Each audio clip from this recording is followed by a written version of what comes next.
Welcome to our 5 on 5. We're pleased to be joined by Cindy Maddy, a certified wellness consultant with the New Well. Cindy, thanks for coming in. Appreciate it. Thank you. So tell us, what is eating well during the holidays? Eating well pretty much means that you're going to avoid gorging on sweets and sugars and things that are going to put on the weight. Empty calories, things that's not nutritionally beneficial for you. Now, I'm not a huge guy, but you know, a lot of times the skinny guys can eat a lot, and I certainly do that. What's wrong with me just having that little gorging meal, as you talk about, you know, with just Thanksgiving and Christmas? What if I only do it 2 times a year? Is it really that bad? Well, it depends on what your individual nutrition is like year-round.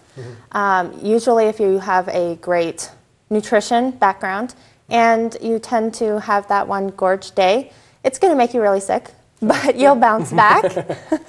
Now, if you have a tendency to overeat and you have that one day, it's going to be harder for you to bounce back. It could lead to you continuously doing that over and over. Wow, okay, it could develop a bad habit out of that. Okay. Absolutely. Now, what type of healthy eating tips do you have for people? You know, we're talking the holidays. You know, is there anything we should be avoiding or anything we should be trying to incorporate?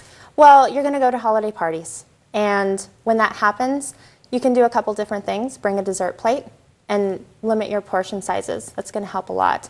So you don't feel like you're restricted. Nobody wants to feel like that during the holidays.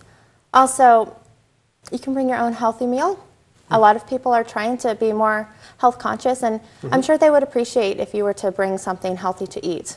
And how much weight do people typically, or do people actually really gain weight over the holidays on average? On average, yes. They gain a pound to 2 pounds every year during holiday eating times. Now, can we? I mean, I know everybody signs up for the gyms in January. I know they're big on Absolutely, that. yes. How long does it? You know, does it take a lot of work to lose 1 or 2 pounds? I mean, what's the? It could take up to a few weeks, depending on if you have a program in place or not to deal with that weight. That's if you work on it, right? If you work on it, absolutely. Okay, so what kind of things? You know, I know we were talking before we started rolling. We were talking about Halloween candy and all that. Are there any things on the dinner table typically around the holidays that we should really look to avoid?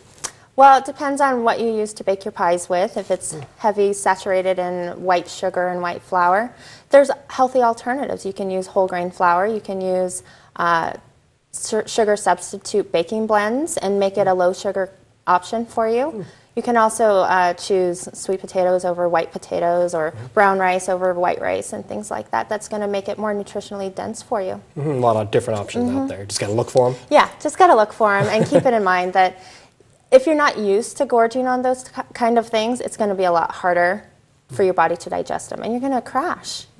You want to enjoy the holiday season. Yeah, I was pretty much useless Thanksgiving night. Absolutely. I can definitely attest, as everyone in my family can. Thanks for being here. We're going to take a quick break. We'll have much more with Cindy in a moment. Stay with us.